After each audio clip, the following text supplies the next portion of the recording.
Nos anciens, ils n'avaient rien d'autre à faire que d'aller à la mosquée. Aujourd'hui, nous, on a tellement à faire qu'on n'a plus le temps d'aller à la mosquée. Donc, à nous de réduire toutes ces activités, en fait, réduire tout ce qui peut nous éloigner de la mosquée. Réduis ce temps-là. Fais en sorte que tu travailles, fais en sorte, ou alors avant d'aller au travail, ou après le travail, d'aller à la mosquée. Tu as l'habitude d'aller tous les jours au sport, réduis tes fréquences. N'y va que 2 fois par semaine pour te libérer du temps pour aller à la mosquée. Impose-toi cela. Ça, c'est la première chose. Deuxième chose, une des raisons principales, c'est la mosquée elle-même. Aujourd'hui, malheureusement, encore trop souvent, les mosquées ne sont plus des lieux agréables à fréquenter. Parce qu'elles sont mal gérées, l'ambiance est très froide, on a énormément de jeunes et de moins jeunes qui vivent des expériences négatives, catastrophiques dans les mosquées. Dernièrement, je lisais les commentaires sur une mosquée. Wallah, je me dis, c'est pas possible qu'on puisse parler comme ça d'une mosquée. Les gens sont refoulés des mosquées, les jeunes ne trouvent pas leur place dans la mosquée, les plus anciens ne trouvent pas leur place dans la mosquée, les responsables de la mosquée se comportent comme des dictateurs. Tout est organisé à leur volonté à eux. Il n'y a pas d'activité dans la mosquée, des activités qui vont attirer les gens, des activités religieuses, spirituelles, ainsi de suite. Oui, langue arabe, mais très souvent un peu n'importe comment. Coran qui commence à mieux fonctionner, mais des activités de la vie de tous les jours, des activités sportives à la mosquée qui vont donner envie aux jeunes de venir à la mosquée. Des activités pour les mamans, des activités pour nos sœurs, des activités pour nos pères et nos grands-pères. J'ai vu là dernièrement une vidéo dans une mosquée en Angleterre où il y a des cours de sport dans la mosquée. Les personnes âgées, justement, Oui, tu parlais, ils avaient sport. Donc ça veut dire que voilà, tu leur donnes envie de venir. Exact.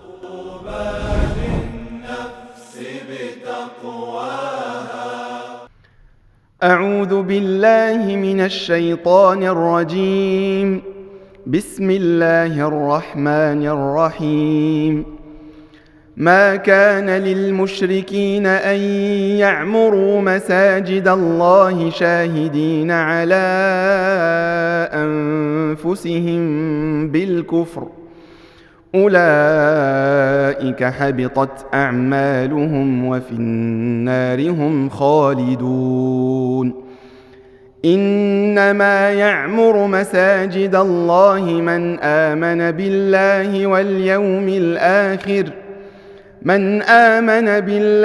واليوم الآخر وأقام الصلاة وآتى الزكاة ولم يخش إلا الله فعسى أولئك أن يكونوا من المهتدين أجعلتم سقاية الحاج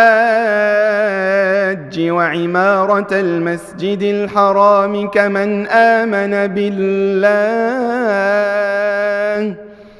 كمن آمن بالله واليوم الآخر وجاهد في سبيل الله لا يستوون عند الله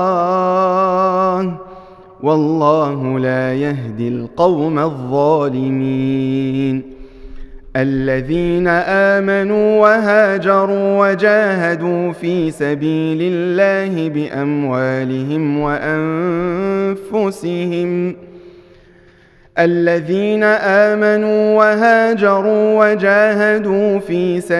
الله بأموالهم وأنفسهم أعظم درجة عند الله وأولئك هم الفائزون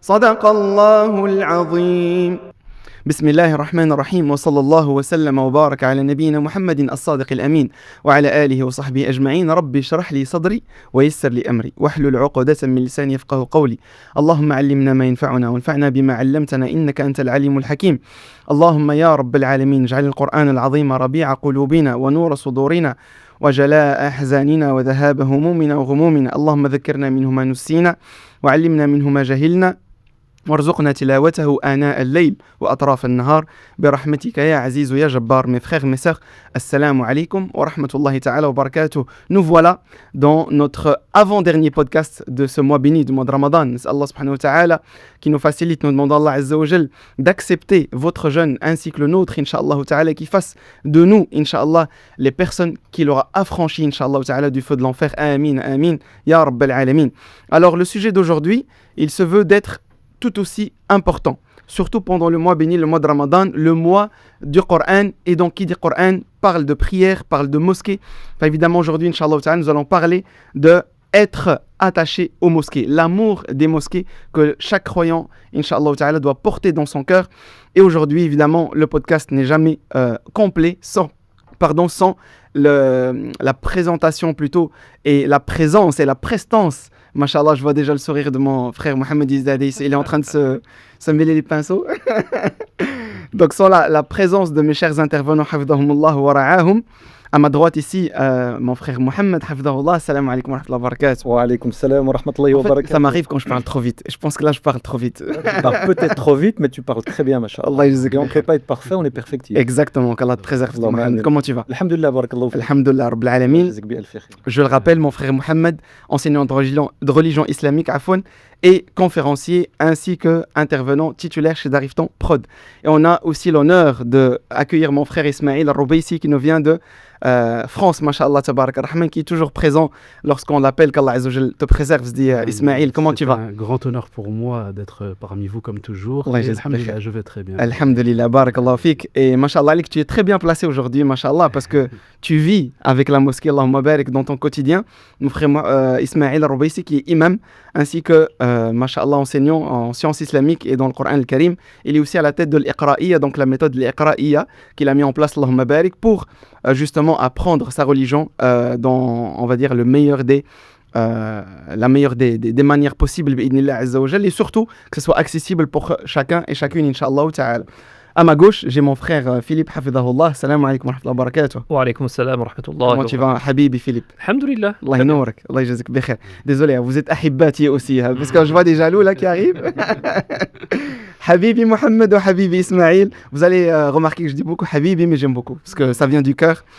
Je dis Philippe qui est, mashallah, enseignant de religion islamique également, et d'arabe, mais pas cette année. J'envoie la référence à la régie. En tout cas, hafidhakumullahu wa ra'akum. Et je vous propose de commencer, inch'Allah ta'ala. Juste avant cela, un petit rappel à mes frères et sœurs. Sachez que on vous a mis, inch'Allah ta'ala, une cagnotte Tipeee en place entre vos mains, inch'Allah ta'ala, qui vous permettra de participer, inch'Allah ta'ala, à l'aventure d'Arifton Prod, l'aventure dans la da'wa à Allah Azza wa Jalla, à son prophète, alayhi salatu wassalam, barakallahu fikum.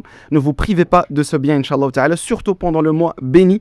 On est à l'entrée presque des 10 derniers jours de Ramadan. Nous demandons à Allah Azza wa Jalla de faire en sorte qu'on soit parmi les gens qui donnent, ya Rabbil Alamin, qui n'hésitent pas à donner pour Allah. Je le précise, parce que c'est très important. Quand vous faites une sadaqa, il faut que ce soit entièrement pour Allah Azza wa Jalla.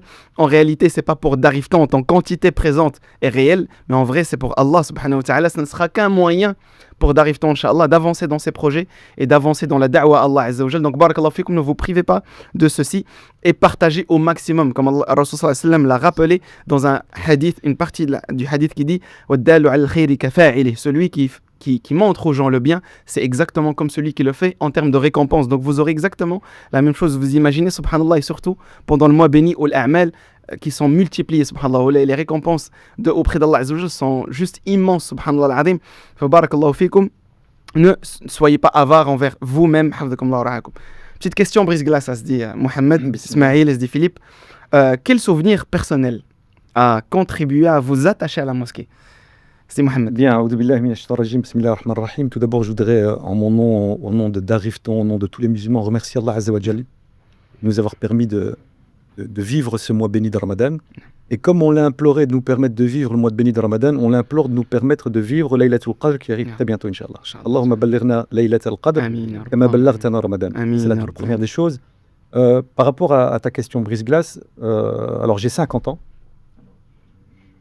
Je m'ouvre un peu à vous, un peu mon âge, on dirait pas, peut-être un peu plus. Là, au plus loin où vont mes souvenirs, la mosquée a toujours été présente. Donc j'ai une mosquée de quartier, mes parents m'ont toujours permis d'aller à la mosquée du quartier. Mes parents nous préservaient énormément, mais lorsqu'il fallait aller à la mosquée, il y avait même pas de demander l'autorisation d'y aller que pour y aller. Donc la mosquée a toujours été présente. Walakin, ce qui, je pense, a fait en sorte que la mosquée a pris une place fondamentale, essentielle dans ma vie, et j'espère vivre au sein de la mosquée jusqu'à mon dernier souffle sur terre, le souvenir, c'est que mon père, rahimahullah, avait l'habitude, on parle des années 80 là, avait l'habitude de me prendre très souvent avec lui à la mosquée, laquelle on avait un cours hebdomadaire le samedi avec Cheikh Sadiq Sharaf, rahimahullah, qui est un prédicateur égyptien qui vivait en Belgique pendant quelques années. Il avait l'habitude de me prendre par la main déjà. Tu marches avec ton père, dans les années 80, en lui tenant la main. On allait à la mosquée, on assistait au Dar, c'était entre le Maghrib et l'Isha. Et moi, je me rappelle, j'étais tout petit. Mon père était assis à terre face à l'imam en train de l'écouter. Et moi, je me couchais, je mettais ma tête sur la cuisse de mon père et c'était le meilleur des moments parce que même, je me rappelle, je ressens même des moments où il passait sa main sur ma tête. Et ensuite, après avoir terminé ces moments de rappel et on priait l'Isha, c'était le samedi. Lorsqu'on sortait, très souvent, alors ou bien on rencontrait des amis de mon père qui m'offraient un bonbon ou une pièce, ou très souvent, c'est mon père qui sortait une petite pièce. À ce moment-là, c'était encore le franc belge, 5 francs belges, avec lesquels on s'achetait une petite galette. Et donc, pour moi, c'était win-win. J'avais gagné Dunya al-Akhira. Exact. Et donc, si tu veux, c'est vraiment les tout premiers souvenirs qui ont fait que j'ai toujours été très, très, très attaché aux mosquées. Très, très beau souvenir. Allah hafidek, barakallah fik. Allah Azza wa Jalla fasse miséricorde à nos parents. Ya Rabb al-Alamin. Zdi Ismail, exactement la même question. Eh bien, moi, c'est... pour être très sincère, c'est véritablement une volonté individuelle. C'est-à-dire que moi, pendant une grande partie de ma jeunesse, j'étais assez loin des mosquées dans la mesure où je n'avais pas forcément d'occasion de pouvoir m'y rendre plus que cela. Dans ma famille, c'était comme ça les habitudes que l'on avait. Donc c'est véritablement plus une volonté individuelle, c'est-à-dire à la lecture de... Eh bien, lorsque l'on désire se rattacher à la religion d'Allah Azza wa Jal, eh bien, voilà, on se met à lire ou bien à écouter un certain nombre de hadiths grandiloquents, extrêmement importants, qui nous indiquent la récompense, la grande récompense de venir à la mosquée, on aura l'occasion d'en reparler. Et c'est à la lecture et à l'écoute de ces hadiths-là que mon désir et ma volonté de me rendre à la mosquée régulièrement eh bien, a augmenté jusqu'à m'amener à une certaine régularité dans celle-ci, notamment parmi les hadiths extrêmement connus qu'on aura l'occasion d'évoquer ensuite, eh bien le hadith, la prière en jama'a est plus importante en degrés et en mérite de 27 degrés. Et c'est véritablement à la lecture, à l'écoute, le fait que ces hadiths-là prophétiques aient eu un impact dans mon cœur, que c'est forgé en moi cette volonté, cette motivation de me rendre naturellement et individuellement à la mosquée. Barakallah fik Ismail, jazakallah khair. Mon frère Philippe.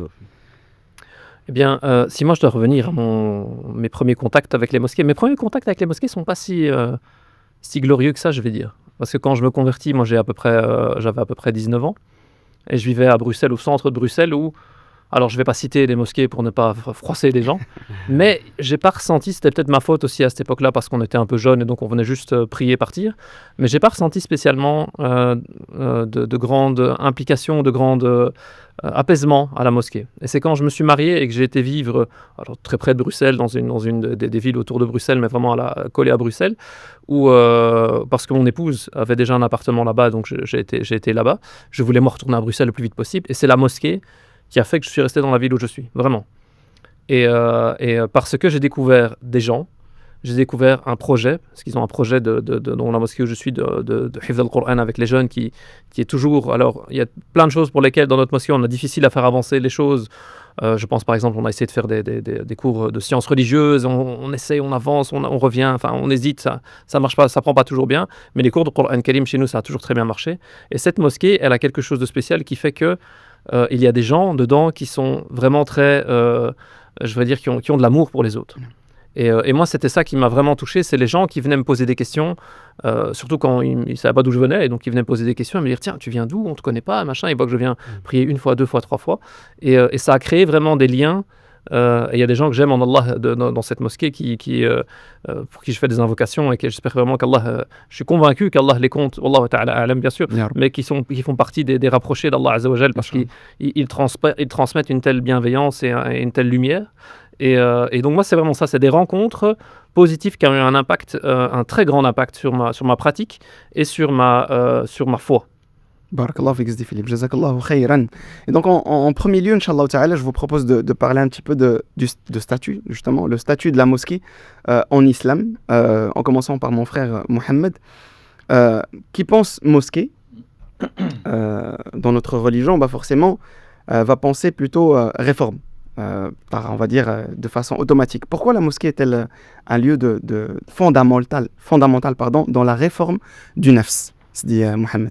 Alors, pour répondre à ta question, si Hamza, il faut savoir que la mosquée, et ça, on doit vraiment le prendre conscience, c'est un sanctuaire sacré qui est la maison d'Allah. Et c'est les endroits sur terre qu'Allah aime le plus. À partir du moment où la mosquée, qui est la maison d'Allah, est l'endroit le plus aimé par Allah, Allah va faire en sorte que c'est l'endroit par excellence où tu peux te réformer ton âme, ton cœur, réformer ton comportement, ton attitude. Donc ça, c'est très important à se l'intégrer. Et donc, Allah a voulu, à travers ces lieux bénis, nous permettre quand tu es dans une mosquée, tu ressens la présence d'Allah, une présence constante d'Allah. Cette sensation de présence constante d'Allah va faire en sorte que tu vas vouloir exceller, tu vas vouloir changer, tu vas vouloir être à la hauteur de ce regard divin. Donc automatiquement, tu vas te réformer. Tu vas réformer ton attitude, ton comportement, tu vas te débarrasser de tes mauvaises habitudes. Tu es quelqu'un qui ment souvent, le fait de fréquenter souvent la mosquée, de ressentir la présence d'Allah va faire en sorte que tu vas essayer de moins mentir parce que tu vas te remettre en question. Tu es quelqu'un qui manque de respect à ses parents. Le fait de fréquenter la mosquée, d'être souvent dans la maison, dans le lieu le plus aimé par Allah, va faire en sorte que cette habitude-là va tomber. Lorsqu'Allah Azza wa Jalla dit « Inna salata tanha anil fahsha wal munkar » tu l'as récité, la prière va nous éloigner de la turpitude et du blâmable. La prière à la mosquée va nous éloigner 27 fois plus de la turpitude et du blâmable. Donc c'est un endroit sacré, c'est un lieu sacré, c'est un lieu de formation. La mosquée, c'est l'école du cœur. La mosquée, c'est l'école qui va reformer, qui va rebâtir, qui va reconstruire ce cœur. D'où il est important d'être en contact avec cette mosquée. Le prophète, sallallahu alayhi wa sallam, il comprend. On revient à la sira du prophète, sallallahu alayhi wa sallam. Il quitte la Mecque. Il arrive à Médine. Lorsqu'il arrive à Médine, il arrive à la périphérie de Médine, Quba. La première chose qu'il fait, il construit un lieu de prière. Il quitte Quba. 500 mètres plus tard, il s'arrête pour la prière de Jumu'ah. Il construit une mosquée, la mosquée du vendredi. Il arrive à Médine, au centre des Médines. Dès qu'il arrive, il entame la construction de la mosquée. Parce que le prophète a compris que la mosquée, c'est un lieu de vie. La mosquée, c'est pas juste une salle de prière. La mosquée, c'est un centre social, économique, politique, éducationnel extraordinaire. Tous ceux qui sont passés entre les mains du prophète, sallallahu alayhi wa sallam, le prophète les a transformés. Ils sont passés entre ses mains dans ce sanctuaire sacré qui est la mosquée. Barakallah fik, dit Mohamed. Mon frère Ismaël, justement, que signifie, parce qu'on parle d'attachement, donc être attaché à la mosquée, que signifie cela dans le Coran et la Sunna? Oui, tout à fait. Eh bien, lorsque l'on parle d'attachement, eh bien, comment ne pas penser à ce fameux hadith, puisque c'est lui, finalement, qui énonce véritablement le terme d'attachement, de ta'alluq. C'est le fameux hadith rapporté de chez le Bukhari, Muslim, le Muwatta et autres, dans lequel le prophète sallallahu alayhi wa sallam évoque les 7 catégories de personnes qui seront sous l'ombre d'Allah. Sab'atun yudhilluhumullahu fi dhillihi yawma la dhilla illa dhilluh. Et parmi ces 7 catégories, de la 3e catégorie énoncée par le prophète sallallahu alayhi wa sallam n'est autre que wa rajulun qalbuhu mu'allaqun bil masajid, et dans une autre version fil masajid, c'est-à-dire un homme dont le cœur est mu'allaq, il est suspendu, si on veut traduire vraiment littéralement, dont le cœur est suspendu à la mosquée.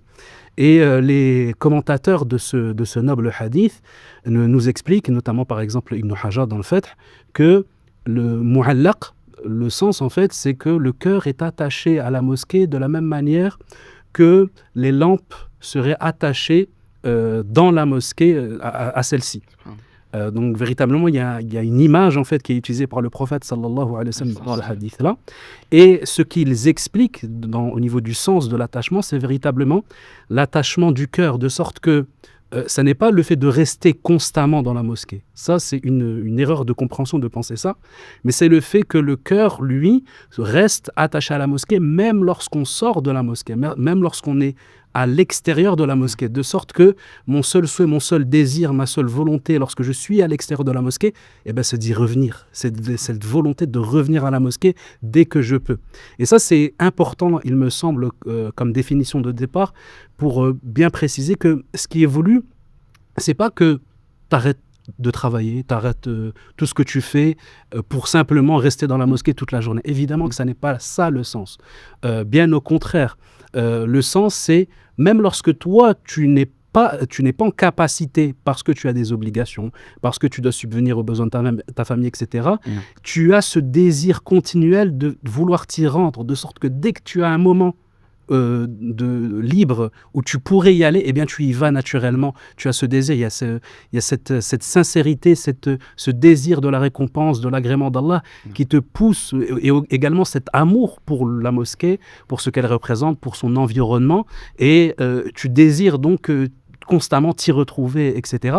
Et il y a une version du hadith qui confirme ça très clairement, c'est la version rapportée par l'imam Malik, puisque lui, dans le hadith, il dit وَرَجُلٌ قَلْبُهُ مُعَلَّقٌ بِالْمَسْجِدِ إِذَا خَرَجَ مِنْهُ إِلَى أَنْ يَعُودَ إِلَيْهِ.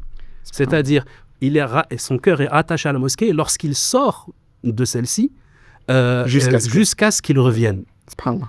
Et donc ça, je pense que ça introduit très bien le sens voulu de l'attachement. Barakallahu fik, si Ismaïl, juste qalbuhu mu'allaqun bil masajid, donc le frère Ismaïl nous rappelle que c'est avoir ce fameux shawq, lorsque tu n'es plus dans la mosquée, d'y revenir au plus vite, donc te retrouver dans ce sanctuaire sacré. Deuxième sens qu'on peut donner à qalbuhu mu'allaqun bil masajid, c'est celui qui va être en mode mosquée, même s'il n'est pas la mosquée. Oui. Quand tu es dans la mosquée, tu es dans la maison d'Allah, tu es dans un sanctuaire sacré, tu te sens vraiment sous le regard du divin. Donc tu vas être beaucoup plus exigeant envers toi-même qu'en dehors de la mosquée. Qalbuhu mu'allaqun bil masajid. Tu vas avoir la même attitude lorsque tu vas être sur ton lieu de travail. Tu vas être chez toi à la maison, dans ta chambre seule. Tu vas être à l'école, en classe, tu vas être dans la cour de récréation, tu vas être dans les transports en commun. Tu vas être comme si tu étais dans la mosquée. Exact. Donc c'est vraiment se mettre en immersion mosquée où que je sois. En fait, la mosquée, elle doit être mobile.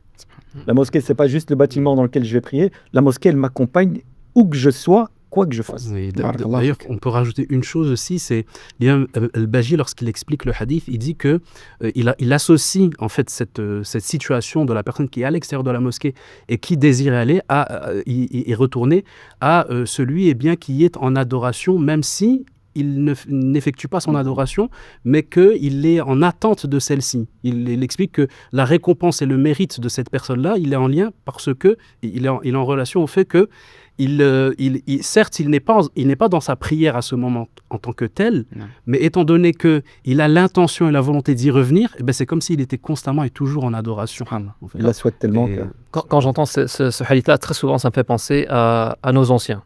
Parce que beaucoup de nos anciens, qu'Allah Azza wa Jal les préserve et nous permettent de prendre exemple sur eux, on met cela vraiment en pratique, je trouve. On les voit à la mosquée très tôt pour le Fajr. Exactement. Parfois qui restent après la prière de Fajr. C'est eux qui ouvrent, c'est eux qui ferment. Et je parle même pas des responsables des mosquées. Les responsables des mosquées, c'est encore autre chose. Je parle vraiment des petites personnes qui ont leur place, on va dire, au premier rang, mais qui sont là. Ils veulent être là le soir, ils veulent être là à chaque prière. Et j'espère vraiment qu'Allah Azza wa Jal, on espère qu'ils font ça évidemment avec sincérité, et qu'Allah Azza wa Jal va les récompenser si c'est le cas, comme il se doit. Et on voit un très parfois, bon exemple à prendre. Oui, et quand il y a eu, si vous vous rappelez, dans la période du Covid, et qu'on ne pouvait plus aller prier, pour ceux qui ont connu, ils se rappellent de ce moment-là il y a quelques années, c'était vraiment un grand problème pour cette génération-là de dire mais je peux pas aller. Nous, il y avait un système de tirage au sort pour aller prier pour aller à Jumu'ah, des choses comme ça. Cette génération-là, c'est comme si je leur avais retiré une partie de leur cœur. Incroyable. Tu leur as retiré une partie de leur cœur parce que pour eux, c'est là qu'ils doivent aller. C'est là qu'ils doivent se trouver le soir, le matin, etc. Barakallah fik Zdi Philippe. Jazakallah khair. Mais on continue avec toi, mon frère Philippe, parce que, mashallah, Zdi Mohamed nous a parlé justement de la mosquée en tant que réforme du cœur. Le frère Ismaïl Hafdallah nous a expliqué ce que c'est vraiment être attaché aux mosquées. Mais si tu sais nous dire un peu comment est-ce que le fait que moi, en tant que musulman, je fréquente énormément les mosquées, comment est-ce que cela participe à, on va dire, la construction spirituelle de moi en tant que croyant. Tu sais, il y a beaucoup d'adorations. Il y a un grand nombre d'adorations. Allah Azza wa Jal les a légiférées en groupe, pour qu'elles soient faites en groupe. Parmi ça, il y a les 5 prières. Tu vas avoir même, on peut même dire, le jeûne du mois de Ramadan, c'est un jeûne qu'on fait seul, mais dans le jeûne du mois de Ramadan, ou plutôt dans la période du mois de Ramadan, on va faire la prière de Tarawih. On va retrouver ces moments où on est en groupe, faire la Umrah par exemple aussi. Le prophète alayhi salat ou le Hajj, le prophète alayhi salat quand il va faire la Umrah, il ne dit pas je vais la faire tout seul dans mon coin. Il l'appelle justement quand on pense par exemple à la Umrah de Hudaybiyah, même la première fois où ils ont essayé d'aller, ils ont été empêchés d'aller, il prend les compagnons avec, il leur dit on va aller faire la Umrah tous ensemble, c'est pas un truc qu'on fait tout seul. Donc il y a un côté de construction de sa foi et de sa ibada. On a parlé la semaine passée de l'khalwa, d'avoir un isolement avec Allah Azza wa Jal. Maintenant on est dans l'autre côté, c'est qu'il y a un côté de l'adoration qui se fait en groupe. Pourquoi il se fait en groupe? Parce que déjà on est beaucoup plus fort quand on fait les choses en groupe. Il y a l'effet de groupe, on dit souvent, dans le bien et dans le mal. Parce qu'on dit souvent, oui, les jeunes qui commettent ou les gens qui commettent des bêtises, ils ont un entourage qui est mauvais, etc. C'est la même chose. Si on a un entourage qui va être positif et si on fait une adoration, je vais dire dans le bien en groupe, eh bien ça a un effet. Allah Azza wa Jalla dit par exemple dans le Coran Karim, la bonne terre, eh bien ses fruits vont sortir ou ses plantes vont sortir par la volonté de son Seigneur. Et donc à l'inverse, celui qui a un mauvais entourage va sortir des choses négatives. Et donc l'importance d'avoir ce côté positif, d'avoir cette motivation entre frères. Regardez maintenant les prières de Tarawih. Combien de gens viennent à la mosquée, masha'Allah, ils restent jusqu'au bout, parfois même des jeunes personnes. Il y a ce côté de motivation. Si on disait à tout le monde maintenant, vous devez tous faire Tarawih à la maison, chacun pour soi. Tarawih, c'est pas en groupe, c'est une firadi, chacun chez soi tout seul. Il y aura beaucoup moins de gens qui vont le faire ça. Donc il y a ce côté de construction sociale. Et alors on rencontre des gens, on fait des belles rencontres, des rencontres filles, qui sont parfois, subhanallah azza wa jal, parfois il y a des gens qu'on va rencontrer. Si on les a rencontrés au foot, ça va être on va créer une relation avec eux. Et si cette même personne, je l'ai rencontrée à la mosquée, je vais créer une relation différente. Eh bien, pour une petite anecdote, Philippe, si vous me permettez, évidemment. Bien sûr. En fait, j'ai un collègue, mon propre collègue. En fait, on se voit 2 fois par semaine au travail, parce qu'on est en présentiel. Et la Jumu'ah dernière, je l'ai vu à la mosquée. Et subhanallah al-azim, c'est mon collègue pourtant, donc à la base, je le connais. Mais subhanallah, j'ai ressenti autre chose vis-à-vis de lui quand je l'ai vu à la mosquée.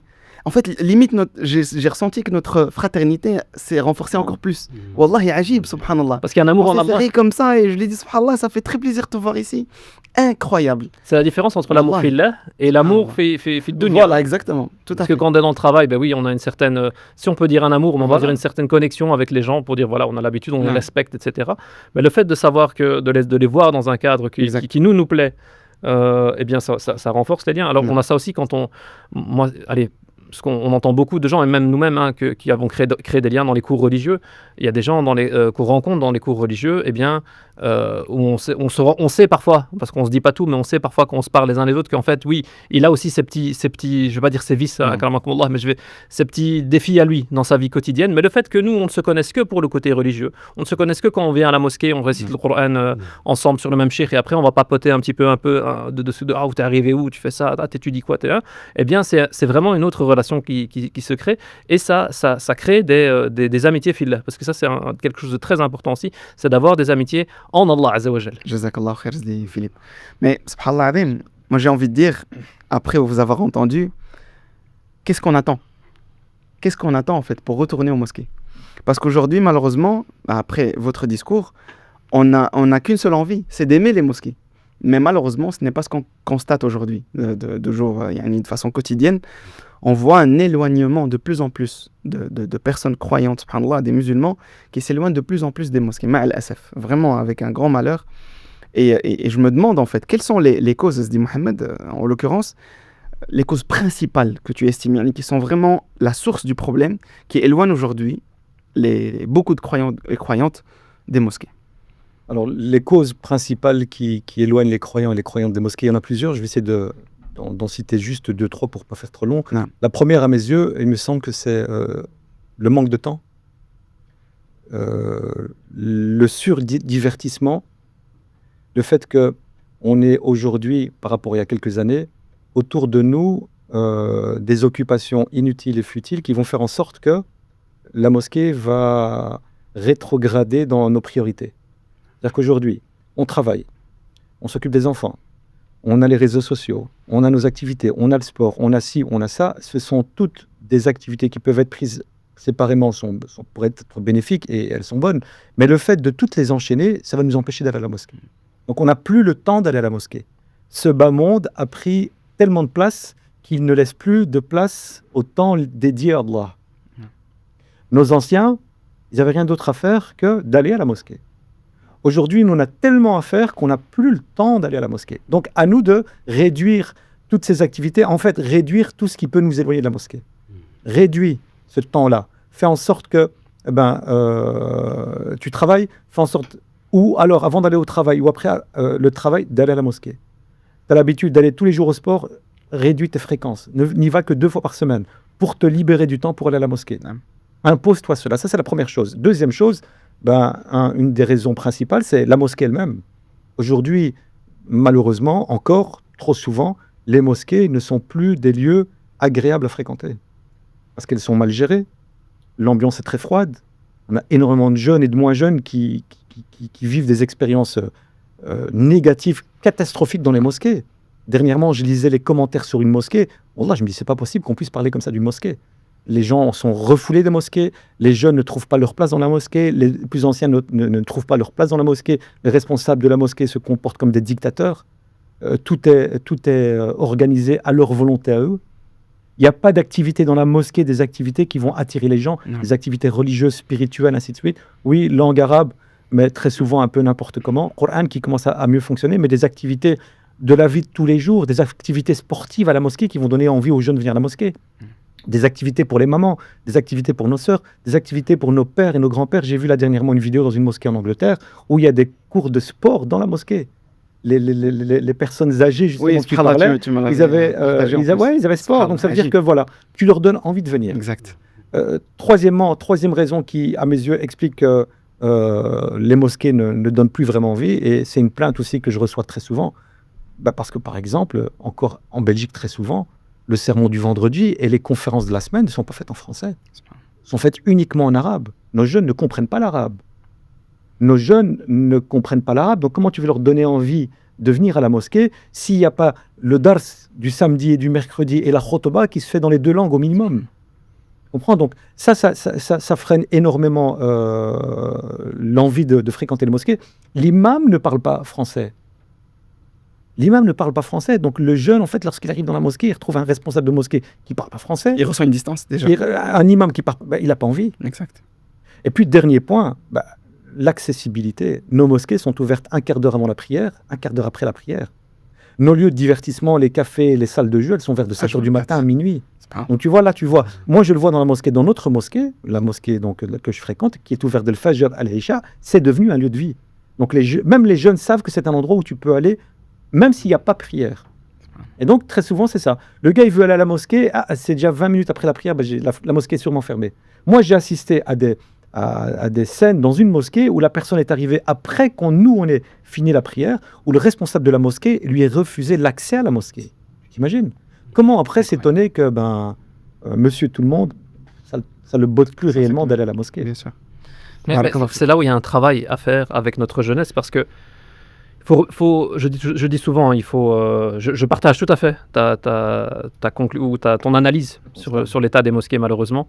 Mais il faut garder, je garde un grand respect pour nos anciens qui ont mis ces choses en place, mais qui sont un peu dépassés aussi par les événements, dépassés par leur capacité peut-être aussi. Et donc il faut que eux-mêmes parfois permettent aux jeunes de venir dans la mosquée, et que les jeunes aient aussi un peu cette patience de se dire on va essayer de changer les choses dans le positif.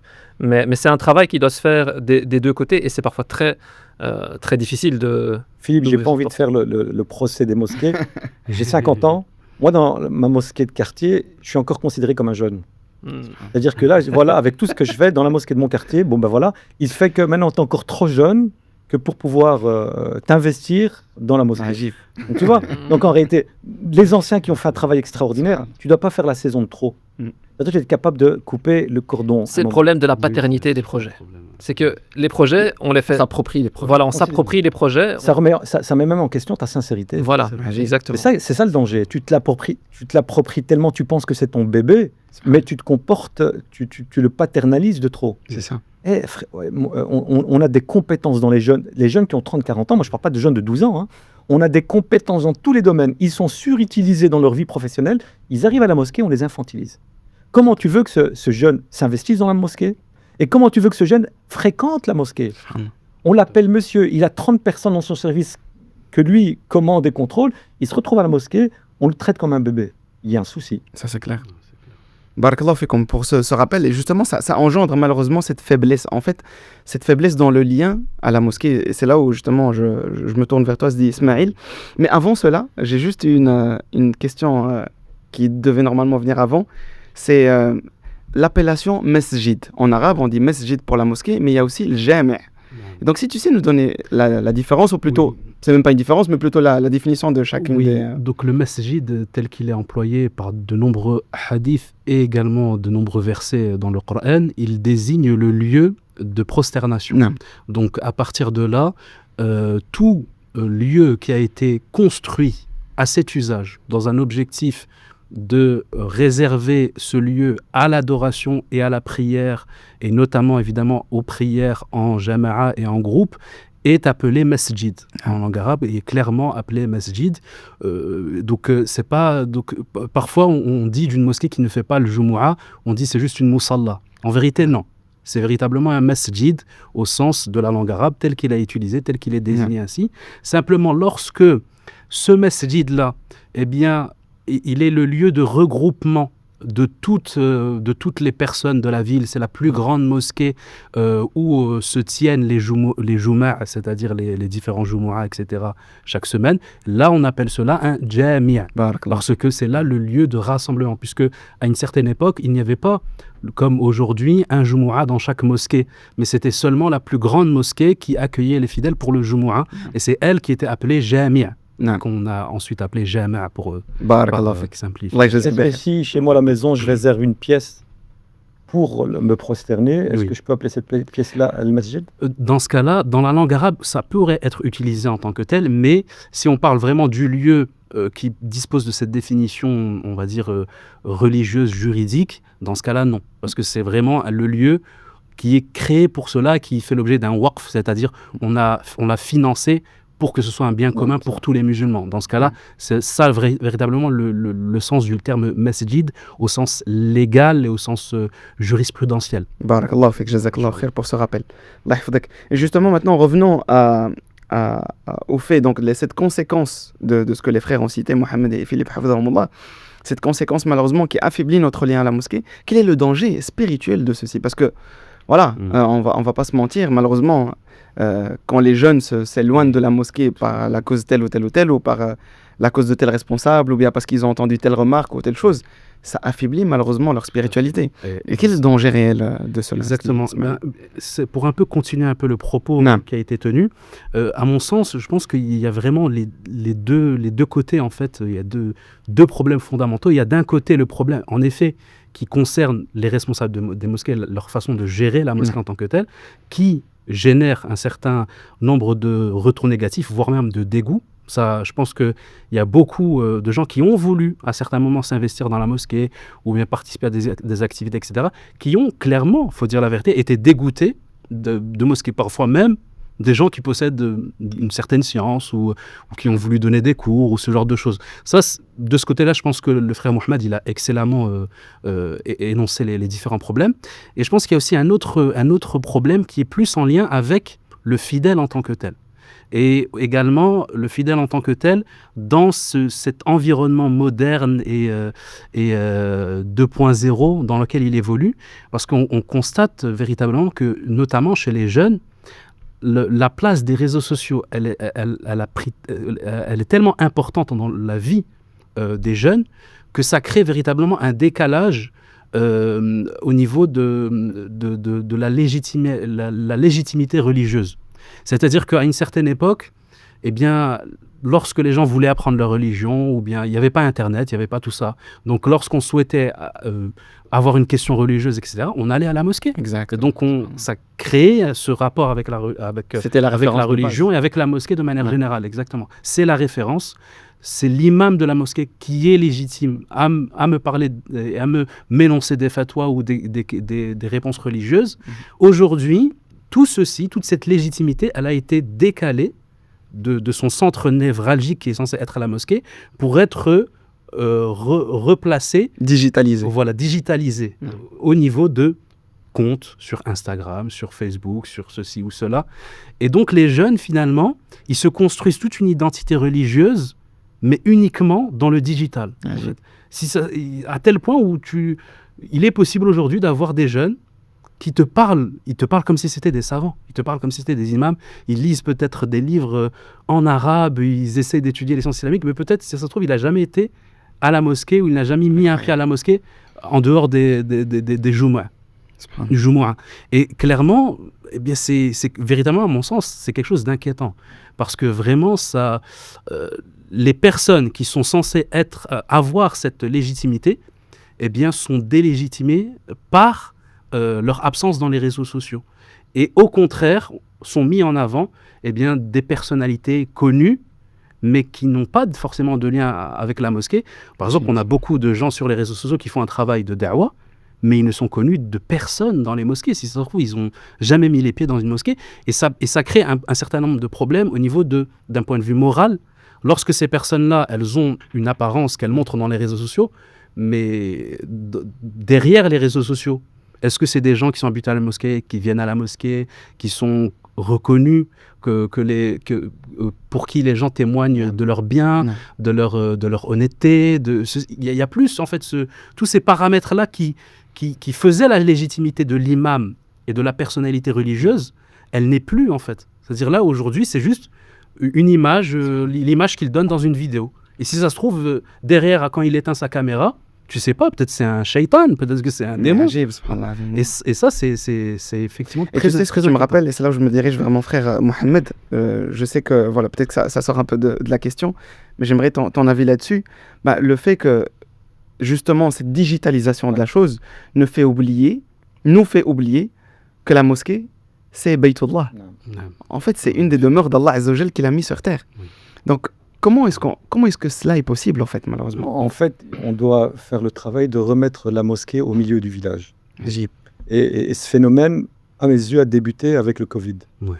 Lorsqu'on a vécu la pandémie du Covid, les mosquées, pour X et Y raisons, ont été fermées. Et donc, pendant de longs mois, on s'est habitué à ne plus aller à la mosquée. Au début, ça a été très difficile. Je me rappelle, j'ai vu des gens pleurer. Nous, on avait la chance d'aller à la mosquée, c'est Ismaël, parce qu'on faisait justement des lives de la mosquée. On avait des gens qui venaient devant la mosquée, qui nous permettaient, nous, juste de rentrer quelques minutes. Et là, il m'avait dit une fois, permets-moi juste de me prosterner, de sentir l'odeur du tapis. Ça, c'était les premières semaines. Et puis, en fait, la grenouille, elle s'adapte. Et donc, après plusieurs semaines, plusieurs mois, il y a eu une déconnexion avec la mosquée. Et ça a pris énormément de temps pour retrouver, si tu veux, cette présence de la communauté dans les mosquées.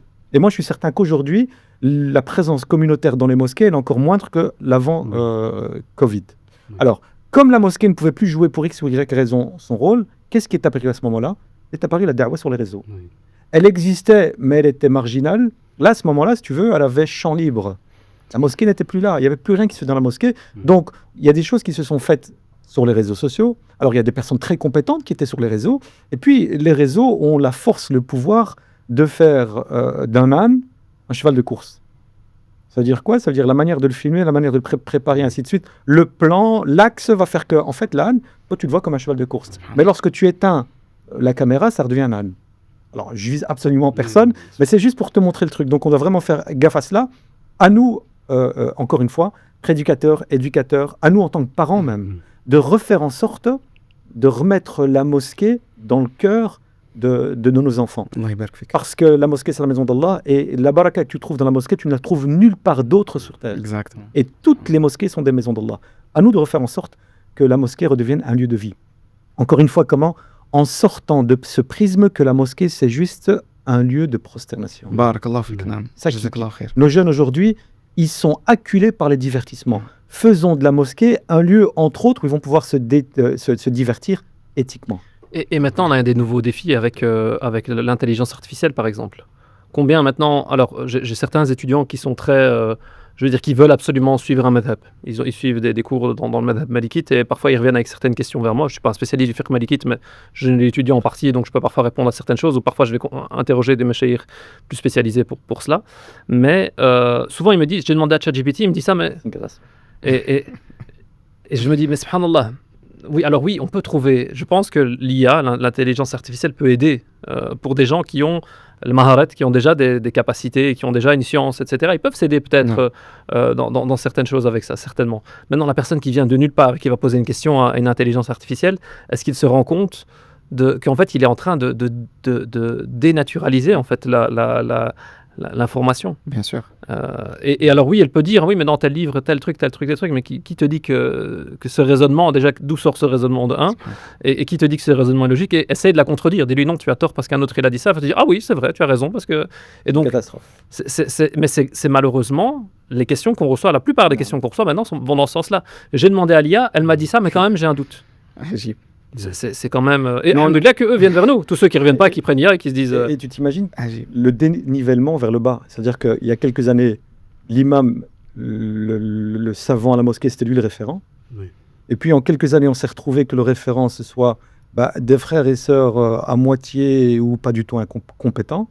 Aujourd'hui, c'est l'IA, l'intelligence artificielle, qui n'a rien d'intelligente et qui est juste artificielle, qui est devenue la norme. Et on l'a testé plusieurs fois. Ce que j'allais dire. Oui. On l'a testé plusieurs fois où c'est une catastrophe. Elle n'a rien d'intelligent. Oui, incroyable. L'IA, c'est juste un logiciel qui est capable d'aller chercher des informations de manière vraiment aléatoire, bric à brac, et de te faire un texte. Et toi, en le lisant, tu as l'impression que... Moi, des fois, elle me donne des informations exactes, je la remets en question, elle change complètement sa vision. Elle dit, tu as raison, c'est faux. Et donc, là aussi... On devrait peut-être même faire un podcast là-dessus. Hein. Oui. C'est notre rapport à l'IA dans l'apprentissage, dans notre religiosité. Ça tombe bien, je suis dans le domaine. Ah ben voilà.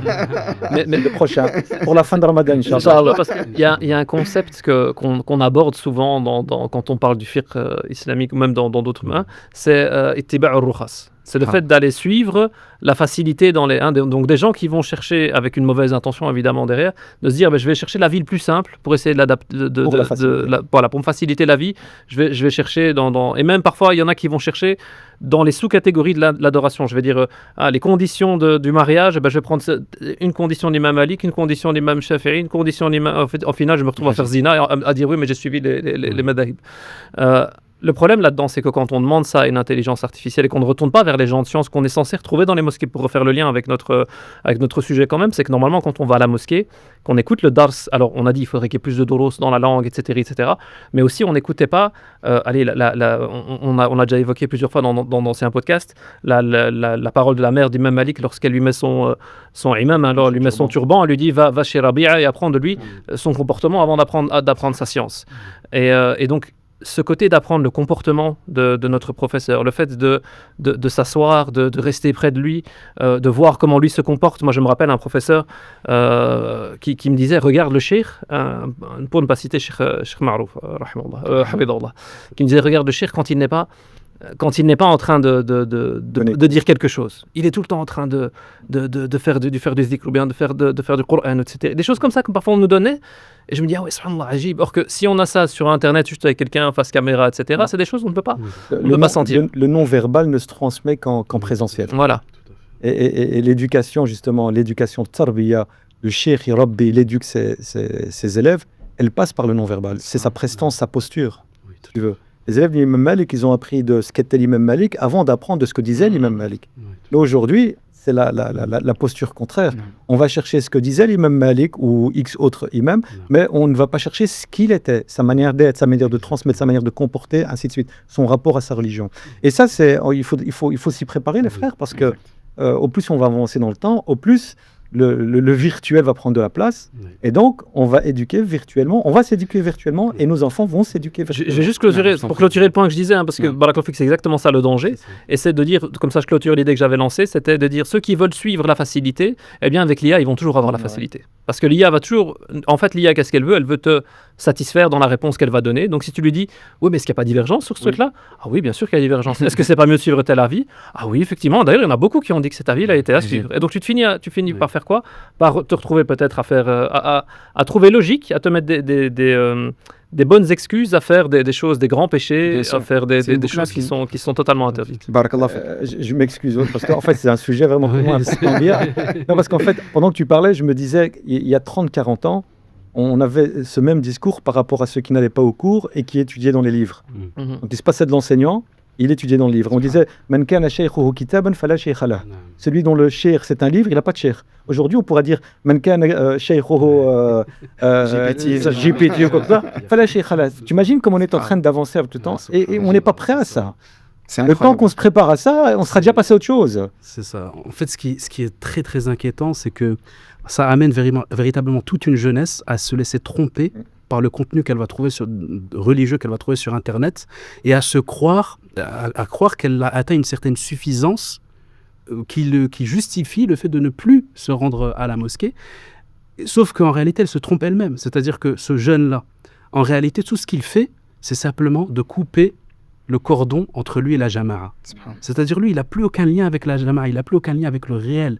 Or, vous connaissez tous les hadiths qui attestent que le tawfiq, que la réussite, que la baraka, elle est dans la jama'a. Yadullahi ma'a jama'a. Ouais. Comme l'ont expliqué les commentateurs, ils ont dit le tawfiq, la réussite, la baraka, la rahma d'Allah ta'ala, elle est dans cette jama'a-là. Et donc, ce jeune-là, finalement, tout ce qu'il fait, c'est se couper de la rahma d'Allah, de se couper de la compréhension authentique Non. qu'il pourrait retrouver dans la mosquée.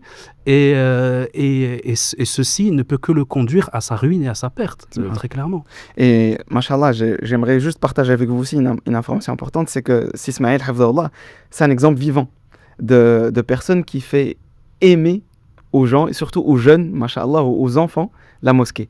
Je pense à travers les cours que tu donnais, d'Ismaïl Hafdakallah, et j'apprécie énormément ces cours-là. Je crois de Mukhtasar al-Akhdari, si je ne me trompe pas. C'est ça, oui. Le résumé de l'Akhdari concernant pour les débutants, en fait, en soi. Oui. Et mashallah, il donnait des cours à des enfants, subhanallah, et on voyait dans les vidéos l'interaction. Et si tu sais nous raconter justement cette expérience, brièvement évidemment, et comment est-ce que cela a contribué au fait que les enfants aiment la mosquée, Oui, subhanallah. en effet, très clairement, en fait, notre volonté à chaque fois, lorsque on met en place des cours dans les mosquées, c'est véritablement justement ce souci-là, il est vraiment de créer ce lien avec la mosquée. Parce qu'au final, un enfant, si on prend un enfant, quel qu'il soit, l'enfant, la base, c'est toujours l'émerveillement. C'est-à-dire, en fonction de ce qu'il va avoir sous les yeux, il va être émerveillé de ces situations-là, à tel point où ça va tellement l'impacter que lorsqu'il va grandir, il va avoir cette nostalgie de ce qu'il a vécu ou ce qu'il a vu durant son enfance. Mmh. C'est pour ça que ceux qui ont été émerveillés par le cinéma, eh bien, quand ils vont grandir, ils vont avoir la nostalgie de « Ah, je me rappelle tel film, je me rappelle tel ceci ». Ceux qui vont être émerveillés par les jeux vidéo, quand ils vont grandir, ils vont être ébahis de se rappeler ce qu'ils ont pu, dans quoi ils ont pu jouer, etc. Eh bien, c'est la même chose également pour les adorations, pour la présence à la mosquée, etc. C'est-à-dire, si toi, tu as vécu des bons moments dans la mosquée durant ton enfance, tu as des souvenirs incroyables, eh bien, nécessairement, tu vas créer un lien et ceci va impacter ton cœur de sorte que, même si tu grandis, même si tu passes à autre chose, même si tu fondes une famille, même si tu travailles, tu vas avoir ce souci, cette volonté de revenir. Parce qu'il y a cette nostalgie liée à l'enfance, à l'émerveillement des premières choses que tu as connues qui va te faire revenir à la mosquée. Et c'est pourquoi les moments de l'enfance, ils sont décisifs, ils sont extrêmement primordiaux. C'est pourquoi on invite justement les parents à faire très attention à ce que l'enfant va vivre durant son enfance. Et à avoir comme objectif que l'enfant ait les plus beaux moments de sa vie dans la mosquée. Parce que si tel est le cas, eh bien, il sera attaché à vie. Et c'est ce qu'on essaie de faire avec les enfants. C'est-à-dire, on essaie de leur enseigner, leur inculquer la religion, mais également de les mettre dans une ambiance. C'est pour ça que les cours qu'on fait, on essaie toujours de faire en sorte qu'ils soient à une fréquence très forte, c'est-à-dire tous les jours de la semaine ou bien une grande majorité des jours de la semaine, pour que en fait il y ait une routine qui s'installe, qui les place, qui les ancre dans la mosquée.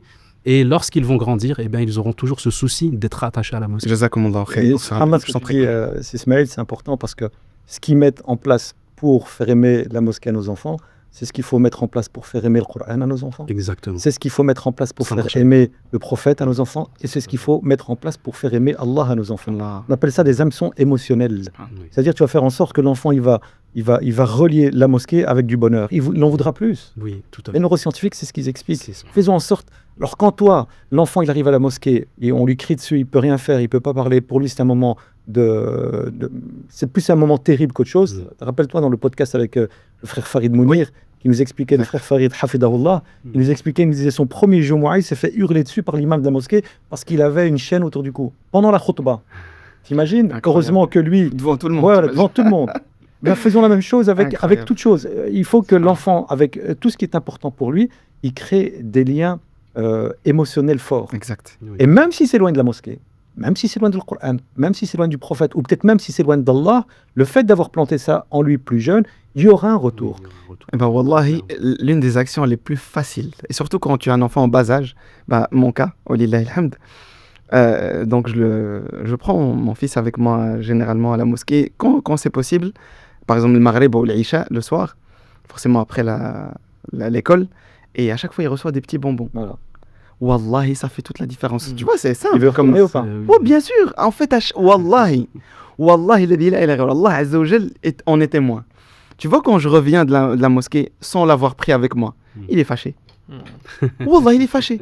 Il me dit, Abi, tu m'as pas pris avec toi à la mosquée. Voilà. Mais c'est agib. Mais je suis content. Allez, d'un côté, c'est super fréquent. simple. Mais bien sûr. Mais ce qui est terrible, c'est Mais t'es imagine-toi content. l'inverse. C'est-à-dire que lorsque toi, tu crées un sentiment négatif, Oh, vas-y, il détruit. ben là, c'est une il destruction veut plus. totale. Il veut C'est-à-dire que lui, en fait, ça va rester une aversion, même quand il va être grand. Tu vas lui dire mosquée, lui, il va penser à Châtiment, violence. Voilà, c'est ça. Et c'est Subhanallah. terrible. Mais Ah, ces c'est choses-là incroyable. évoluent et je trouve ça positif parce que maintenant, si on regarde, alors je regarde encore les yeux de la mosquée que moi je fréquente évidemment, je remarque que pour les cours de Coran par exemple le week-end, maintenant on a une nouvelle génération de professeurs, vraiment une toute nouvelle génération de gens qui ont été formés en Belgique et qui sont même, alors qui ne maîtrisent pas autant la langue arabe peut-être que les anciennes générations, mais qui maîtrisent le Coran Karim. On a même des jeunes, j'avais l'autre fois un cheikh, quelqu'un que j'aime beaucoup, Fillah, un cheikh qui vit en Arabie, mais qui est belge d'origine et qui vient de temps en temps visiter près de chez nous, qui me dit, vous avez un trésor dans votre mosquée, vous avez des étudiants qui connaissent même plusieurs qira'at, plusieurs Non. versions du Coran Karim. Il dit qu'il y a 20 ans, quand lui était parti étudier en Arabie, il dit on n'aurait jamais. Déjà, si on avait un hafiz dans la mosquée, s'il y avait une personne qui connaissait le Coran Karim, c'était déjà le baraka. Et si vous avez une mosquée avec plein de gens qui, machallah, des sœurs et des frères qui connaissent plusieurs riwayat, plusieurs qira'at.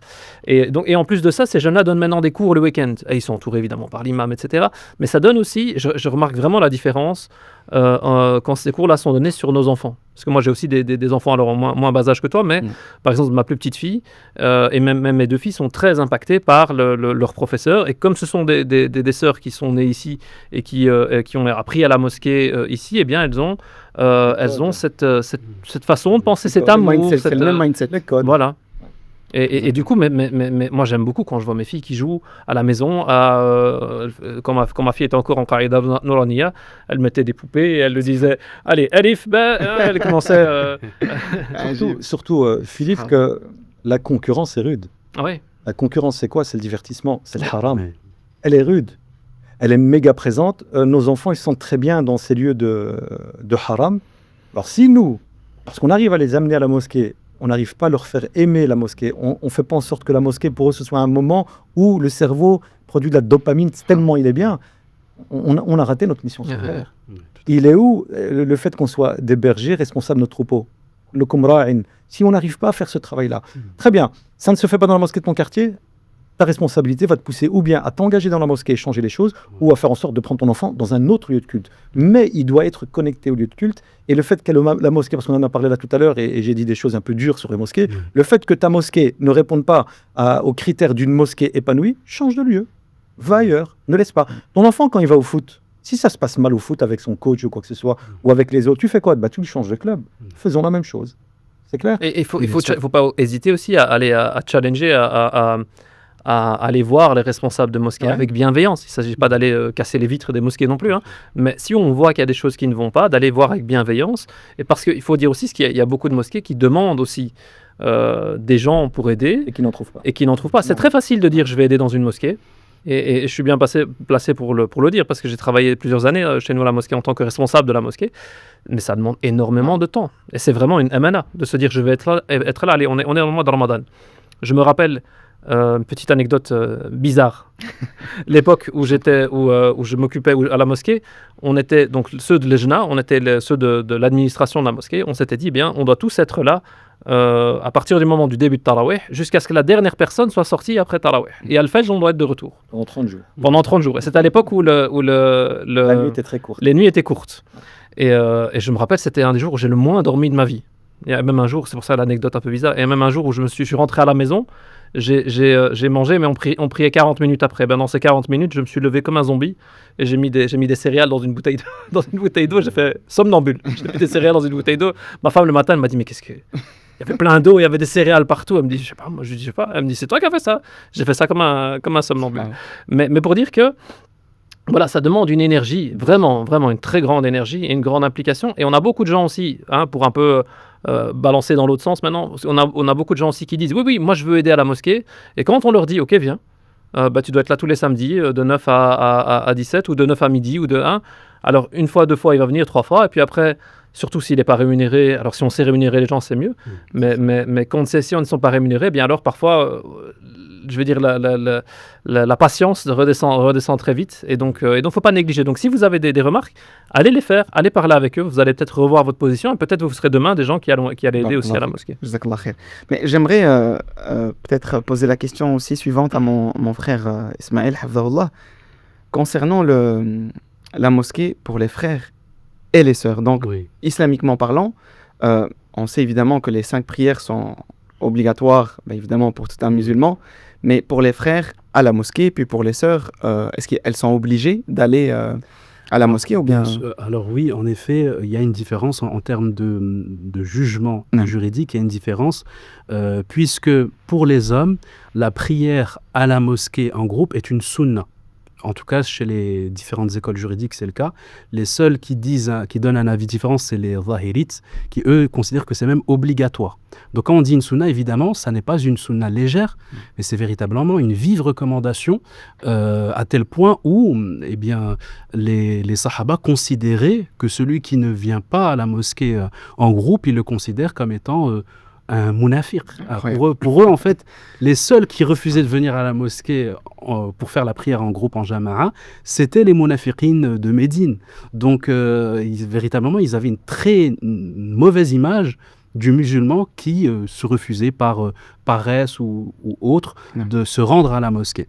Ceci est différent en ce qui concerne les femmes. C'est-à-dire que en ce qui concerne les femmes, il n'y a pas de recommandation vive, mais simplement il y a eu différents avis qui oscillent entre eux le fait que cela soit autorisé pour elles à une détestabilité de cela. En règle générale, on considère que c'est autorisé. C'est-à-dire qu'elles n'ont pas d'obligation de s'y rendre, de sorte que la prière chez elles, si elle est accomplie chez elles d'une façon convenable et correcte, eh bien c'est ceci qui est recommandé pour elles. Mais si elles désirent le faire à la mosquée, eh bien elles ont l'autorisation et la permission de le faire dès lors.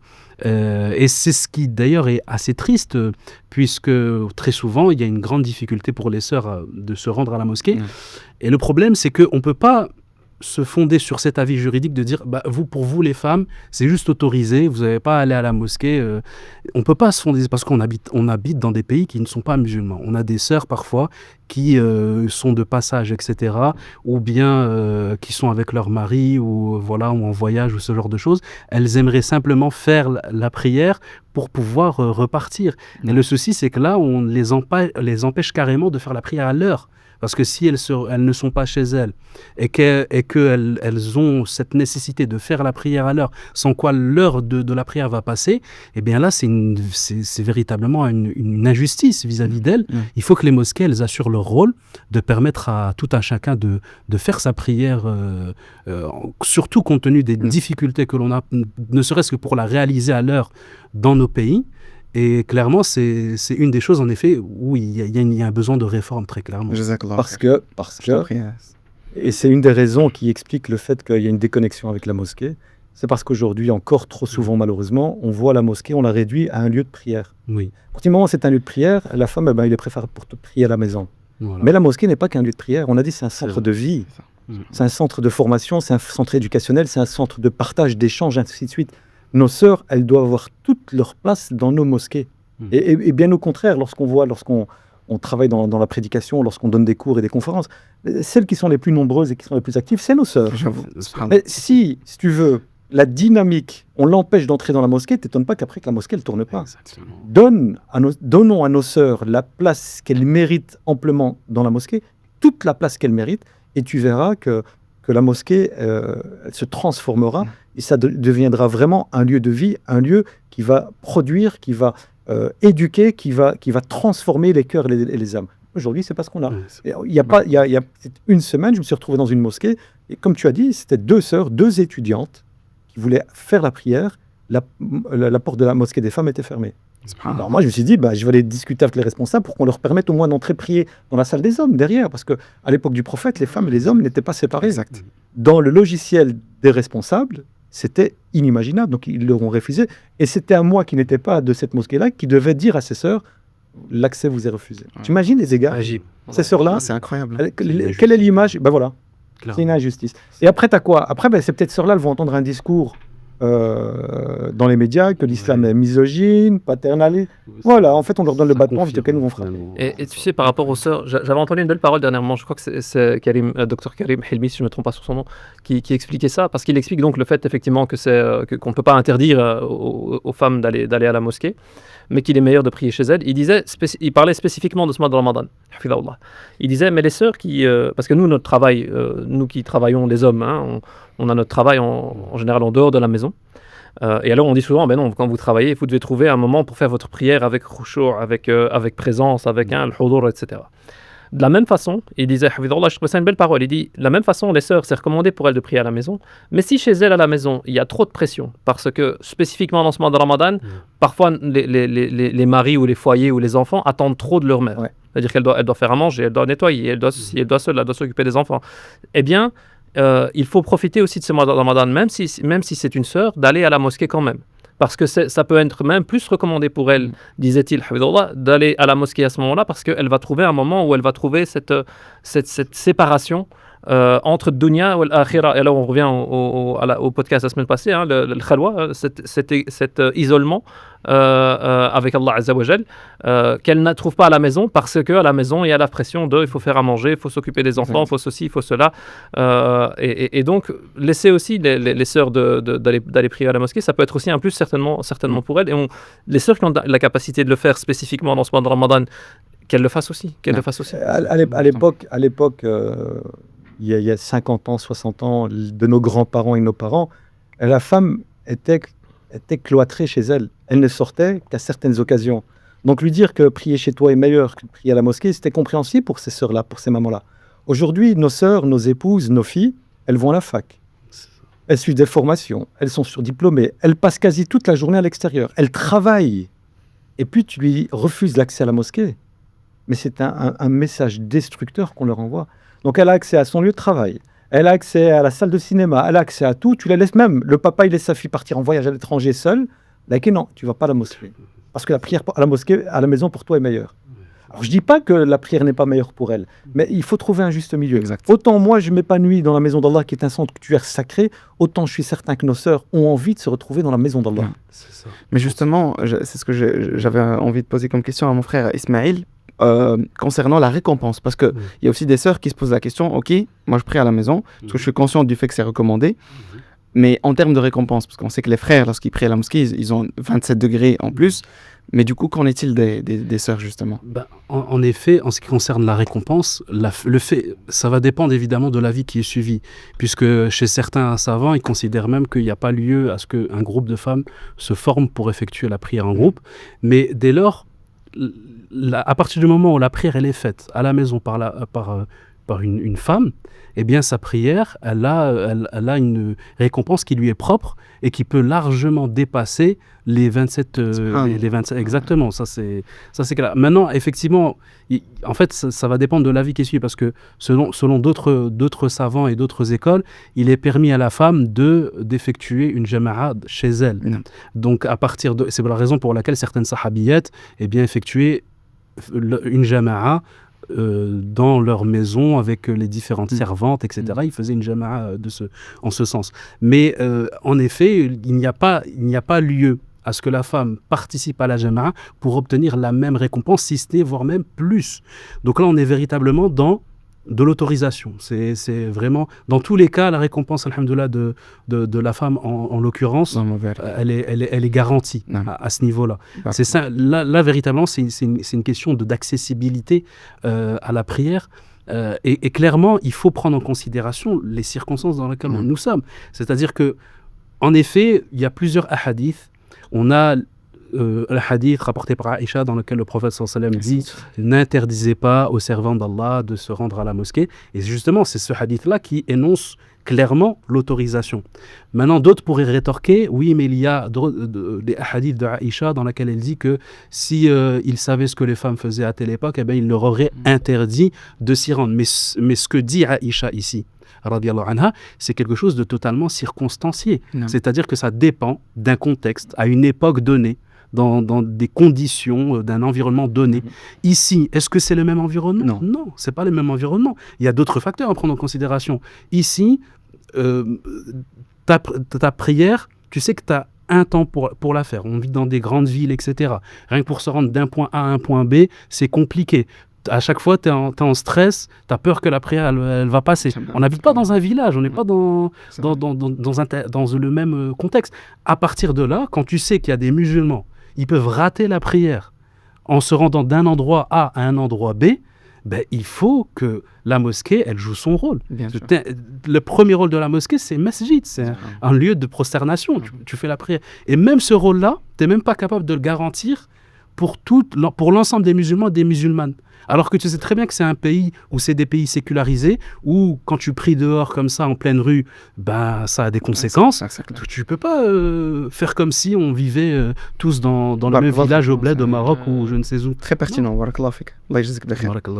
Mais justement, maintenant, on ne doit pas tomber non plus dans, parce que vous l'avez évoqué comme cause qui éloigne les gens de la mosquée, comme quoi, si on a des mauvais retours ou bien des remarques ou des trucs comme ça, que ça engendre en nous cette haine, on va dire entre guillemets, quand on nous en préserve, des mosquées. Se dit Philippe, justement, comment faire face à cela? Comment éviter cela? Comment transcender ces causes-là et de garder quand même cet amour pour les mosquées? Yani, ne pas se laisser faire en fait par ce genre de retour. Barakallahu fik. Effectivement, et subhanallah, j'ai déjà été amené à rencontrer beaucoup de personnes, des jeunes et même des plus âgés, qui me disaient « Ah non, je ne vais plus à la mosquée pour telle ou telle raison ». Et parfois même des gens qui ont plus de science. Hein. Et donc, il s'agit de remettre... alors, c'est pas moi même des gens que je considère qui ont plus de science que moi, mais il ne s'agit pas de me remettre en me disant « Moi, j'ai mieux compris d'eux que eux », mais il s'agit de mettre parfois son ego un peu de côté. Parce que la mosquée peu importe les responsables qui y a à la mosquée, peu importe les gens qui y a à la mosquée garde son degré comme maison d'Allah. Okay, surtout si on n'interdit pas les gens d'y venir, qu'il y a la possibilité d'y aller, que c'est toi qui te dis non, moi je vais, ou alors tu peux aller prier dans une autre mosquée si tu es dans un quartier où il y a beaucoup de mosquées, mais dans l'occurrence c'est dans des quartiers où chez nous, où moi j'habite, il y a 2-3 mosquées, mais il n'y en a pas tellement que ça. Donc il n'y a pas des masses de choix. Et la personne qui va dire mais non, moi je préfère prier à la maison, je vais plus parce que y a des gens qui m'ont regardé de travers, ou parce que j'ai une mauvaise expérience, ou parce que il faut que ces personnes-là se remettent en question dans leur intention par rapport à leur présence à la mosquée. Est-ce que moi je vais à la mosquée pour que les gens disent que j'étais à la mosquée, ou pour que les gens parlent de moi, ou pour que... Non, on va à la mosquée pour prier, pour avoir c'est ce moment d'intimité avec Allah Azza wa Jal, mais de le vivre en groupe parce que c'est comme ça qu'il a été légiféré, c'est comme ça qu'il est demandé de le faire. Qu'on fait abstraction de... On fait abstraction du reste. qu'il y a sur Alors, le côté. il y a c'est pas l'avis de la majorité des madhahib. Dans le madhab de l'imam Ahmed, on considère que c'est obligatoire d'aller prier à la mosquée. Dans les autres madhahib, on considère que c'est fortement recommandé. Mais ça reste une fortement recommandé. Comme on l'a cité, les compagnons considéraient même ça faisant partie de l'adala, du fait de savoir... Oui. Pardon Avec l'honorabilité. de l'honorabilité barakallahu fik, de quelqu'un, de savoir est-ce qu'il se rend à la mosquée ou pas. Et spécifiquement, alors on ne parle même pas alors du vendredi pour les hommes. Et c'est aussi des choses où j'ai déjà entendu des gens qui me disaient oui, mais même le vendredi, parce que un jour j'étais, un jeune qui me disait oui, un jour j'étais habillé avec, je sais plus, un truc manga ou là, je sais pas quoi. Et il y a des vieux, ils m'ont dit alors maintenant je veux plus aller. Je dis oui, mais peut-être qu'eux, ils n'ont pas eu la sagesse. Et un des premiers dars qu'on fait, que moi j'essaie de faire en général dans notre mosquée au début de Ramadan, c'est pour dire aux plus âgés, patienter un peu avec les jeunes. Parce que maintenant, ils vont arriver, les nouveaux qui vont arriver, il y en a plein qui ont fait tauba, il y en a plein qui reviennent vers Allah. Ils vont venir avec des t-shirts qui ne sont pas adaptés à la mosquée. Ils vont peut-être venir, ou quand ils vont faire ruku' sujud, akramakumullah, il y a la moitié de leur postérieur qui va se dévoiler, etc., etc. Il s'agit de les prendre par la main et pas de les prendre avec un bâton. Mais en même temps, s'ils sont pris avec un bâton, il faut qu'ils apprennent que la mosquée reste quelque chose d'important et quelque chose dans lequel il faut donner son droit religieux. Barakallahu fikum. Pour rebondir, c'est vrai que il ne faut pas que tout ce qu'on a évoqué au niveau des mosquées, les différentes problématiques, devienne un prétexte. Voilà, c'est ça. C'est-à-dire que c'est vrai. J'allais le dire. Il y a des gens qui disent ouais, je ne veux plus à la mosquée parce que ceci, cela. Allez regarder le podcast d'Arif Tao. Il faut se rappeler aussi. Et pour ça, il faut se rappeler le modèle des Sahaba. Jazakallah. Parce que les Sahaba, comme dans le hadith rapporté dans Muslim de Ibn Mas'ud, il rapporte que il disait que وَإِنَّ الرَّجُلَ لَيُهَادَى بَيْنَ رَجُلَيْنِ حَتَّى يَقُومَ في الصف. C'est-à-dire, la personne qui se rendait à la mosquée, qui était incapable de s'y rendre à pied parce qu'elle est malade ou elle a un problème physique, etc., on la tenait, deux hommes la tenaient pour la ramener à la mosquée pour qu'elle prie avec lui. Incroyable. Et ça nous montre en fait le niveau de ferveur des Sahaba et dans leur relation avec la Jama'a et avec la prière en Jama'a. C'est-à-dire tellement ils étaient dans cette optique-là il faut que tout le monde aille à la Jama'a, qu'ils s'entraidaient pour que même ceux qui sont dans l'incapacité de s'y rendre seuls, eh bien ils puissent être présents. Mais quand tu te laisses inspirer par de tels modèles, c'est un peu, tu te sens vraiment petit de rechercher de tels prétextes en fait. Au final, peu importe, en fait, même s'ils m'ont lésé, même s'ils ont été injustes envers moi, tu vas pas pour eux. Cette prière en groupe, elle garde cette valeur inouïe, immense. Donc normalement, ta sincérité et ta volonté, elle doit rester intacte en vérité. Barakallahu fik. En d'autres termes, parce que j'ai tapé sur les mosquées. Je veux te rattraper. C'était important de le dire, parce que ça fait partie du problème. C'est de la critique constructive. On n'est pas ici pour tout est beau, tout est joli. Il y a des choses qui vont très mal dans les mosquées, ainsi de suite. Le travail, notre rôle, c'est justement nous engager encore plus dans les mosquées. Moi, ce que je voudrais dire maintenant, c'est ce qu'a dit Cheikh Ismaël, le dire en d'autres mots. Ne laisse pas Shaitan utiliser la mauvaise expérience que tu as vécue dans la mosquée pour t'empêcher d'y retourner. C'est ce qu'on appelle Tselbis Iblis, parmi les ruses de Shaitan. Donc lui, il va venir, tu te rappelles la dernière fois que tu as été dans la mosquée, moi à ta place, je n'irai plus, tu ne mérites pas d'y aller, il ne mérite pas de t'avoir dans la mosquée. Donc ne tombons pas dans ce piège-là. Si ça se passe réellement mal dans la mosquée, si la mosquée du quartier, elle est vraiment toxique pour toi parce qu'il y a un responsable qui ne te permet pas d'être apaisé, n'arrête plus d'aller à la mosquée, change peut-être de mosquée. Prends une petite pause dans cette mosquée-là, va ailleurs un certain temps, puis tu reviens avec de meilleures dispositions. Mais surtout, on n'appelle absolument pas à couper ce lien vertical en réalité. Parce que la mosquée est la maison d'Allah. Entre toi et Allah, il y a la mosquée. Oui. Ne coupe surtout pas ce lien-là. Garde la mosquée dans tes habitudes, que ça fasse partie de tes rituels, parce que le bien, même d'une mosquée qui est mal gérée, sera toujours plus conséquent que le fait de ne pas y aller. Barakallahu fik, et justement, on parlera de ce point-là en dernier, justement, juste après une petite pause, Inch'Allah Ta'ala, cagnotte Tipeee. Donc, on parlera de comment retrouver forcément ce lien vivant avec la mosquée, Inch'Allah Ta'ala. Donc forcément, ça a commencé par une note nécessaire, un rappel qui devait être fait, mais évidemment avec, on va dire, contrebalancé par justement le comment retrouver cette envie, Inch'Allah Ta'ala. Exactement, beaucoup de nuances, barakallahu fik. Donc je rappelle aux frères et sœurs que si vous voulez, bi'idnillah azza wa jal, pendant ce mois béni, parmi vos bonnes actions, Inch'Allah Ta'ala, que vous mettez en place, participez à l'aventure d'Arrive ton prod, bi'idnillah azza wa jal, dans la da'wa à Allah azza wa jal, à son prophète, alayhi salatu wa salam. N'hésitez vraiment pas à visiter notre cagnotte Tipeee qui vous permettra de faire un don permanent, bi'idnillah azza wa jal, mensuel, avec le montant que vous désirez, que vous souhaitez, que vous spécifiez, bi'idnillah azza wa jal. Ça peut partir de centimes jusqu'à des dizaines d'euros, des centaines ou autres, Inch'Allah Ta'ala. Donc n'hésitez pas à faire partie de cela. Partagez autour de vous, bi'idnillah azza wa jal, l'information pour que le bénéfice, Inch'Allah Ta'ala, le bénéfice plutôt, soit beaucoup plus général et vous profitera également parce que ad-dallu ala al-khayri kafa'ili, comme le prophète sallallahu alayhi wa sallam nous a enseigné. Donc barakallahu fikum, partagez au maximum. Cliquez sur le lien de la cagnotte. Vous allez voir une description qui vous explique beaucoup plus en détail que moi comment fonctionne le projet, Inch'Allah Ta'ala, la vision ainsi que les objectifs voulus par Darif ton prod, bi'idnillah azza wa jal. Et nous demandons à Allah subhanahu wa ta'ala de faire en sorte que nos actions et nos paroles soient sincères, bi'idnillah azza wa jal. Et voilà, donc on revient et on replonge dans la dernière partie du podcast, être attaché aux mosquées, à la mosquée. Donc retrouver un lien vivant avec la mosquée, c'est quelque chose par laquelle on va, Inch'Allah, terminer aujourd'hui parce que c'est nécessaire.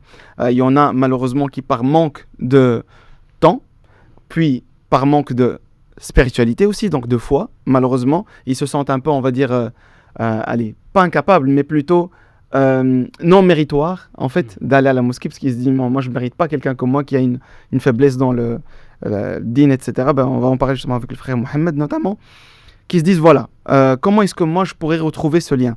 En commençant justement par mon frère Mohamed, il y a des personnes qui se disent, moi, ma foi, elle est en baisse, elle est vraiment très faible, je ne me vois pas, en fait, comme quelqu'un qui mérite de revenir à la mosquée. Qu'est-ce que tu dirais à cette personne? Justement, si tu te rends compte que ta foi est en baisse, le médicament que tu dois prendre, c'est un retour vers la mosquée. Donc là, encore une fois, tu te trompes complètement de raisonnement. Et on revient en ruse de shaitan. Et très souvent, ce raisonnement que tu as là, il t'est insufflé à ton insu par celui qui s'est engagé devant Allah de t'amener avec lui en enfer. Et shaitan lui a très bien compris que la mosquée, c'est un tremplin. Ce tremplin va te servir justement si tu as une baisse de foi. Si tu sens que ta foi baisse, ou plutôt moi je dirais que tu es en manque de spiritualité, l'endroit que tu dois fréquenter plus que tout autre endroit, c'est la mosquée. Donc faire en sorte de remettre la mosquée dans tes rituels journaliers. Ça, c'est très important. Là, on est en plein Ramadan. Très souvent, Ramadan, c'est le mois où les mosquées se remplissent. Pour quelle raison? Justement parce que les perturbateurs minash-shayatin, parmi les diables, ne sont pas là pour nous empêcher d'entrer dans les mosquées. Fais en sorte de profiter de ce mois de Ramadan pour te reconnecter à la mosquée et transforme cette habitude saisonnière en une routine, on va dire, pérenne. Pendant 30 jours, tu es venu à la mosquée, ton cerveau a intégré le fait que la mosquée est importante, que la mosquée est un lieu d'épanouissement, la mosquée est un lieu de formation, la mosquée est un lieu d'élévation et de purification. Garde cette bonne habitude et transforme cette fréquentation saisonnière Ramadan en une fréquentation pérenne. Ça veut dire que le premier jour de Shawwal, deuxième, troisième, quatrième et les jours qui suivent et pendant toute l'année, tu restes connecté à la mosquée. Première chose. Deuxièmement, dua.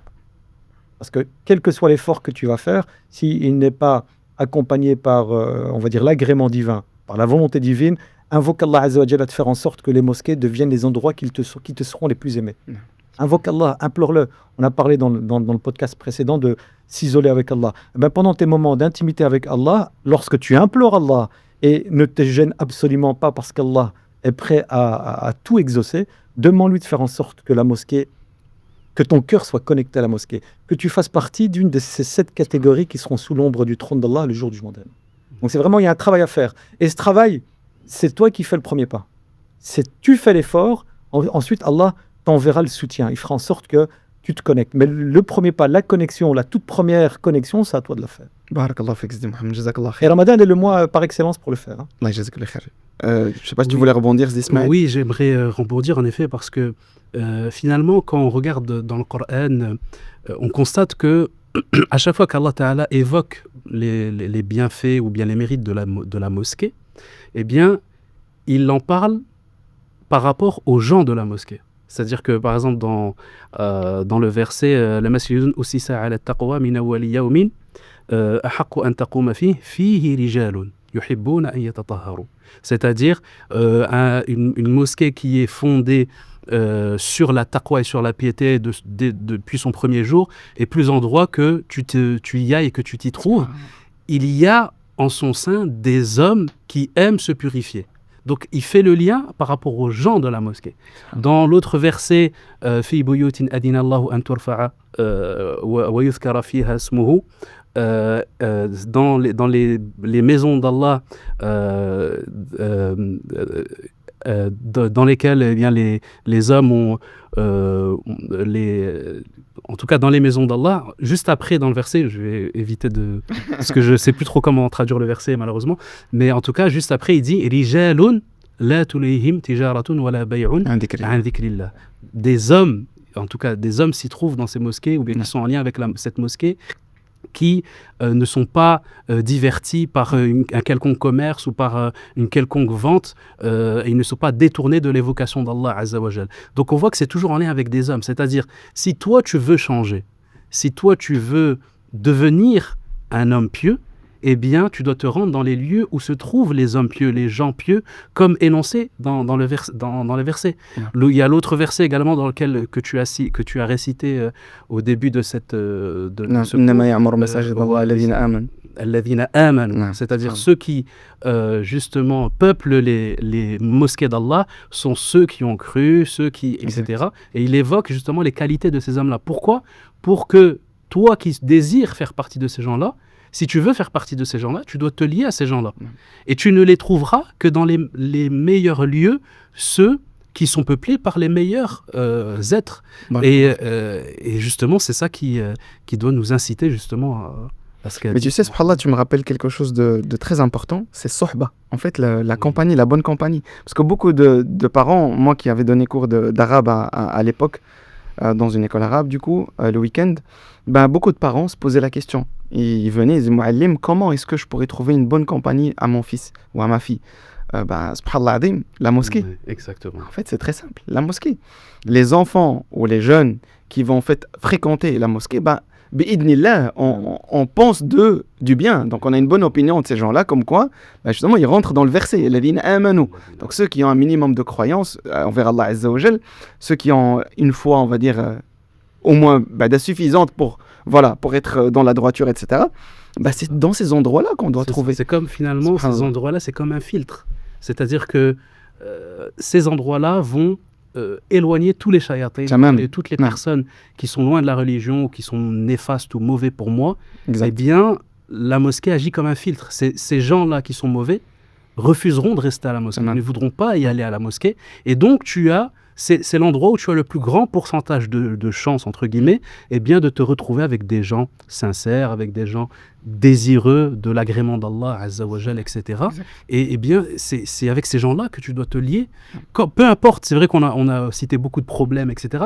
Mais même avec tous les problèmes, malgré ça, avec tous ces problèmes-là, tous ces défauts qui sont parfois générationnels, qui sont liés à un moment, un temps de l'histoire, il n'empêche que, malgré tout, ces gens-là restent parmi les élites et les meilleurs de cette communauté, de par leur attachement à la mosquée. Et ça reste les endroits les plus aimés par Allah. Voilà, ça c'est clair. Malgré tous les problèmes, malgré tout ce qu'on veut, sinon Allah aurait fait la distinction. Ce sont ces demeures d'Allah tout de suite. Subhanallah, juste pour compléter ce que je disais là tout à l'heure, quand tu ressens une baisse de foi ou de spiritualité, lorsque tu vas mal, lorsque physiologiquement tu as un problème, tu vas à l'hôpital.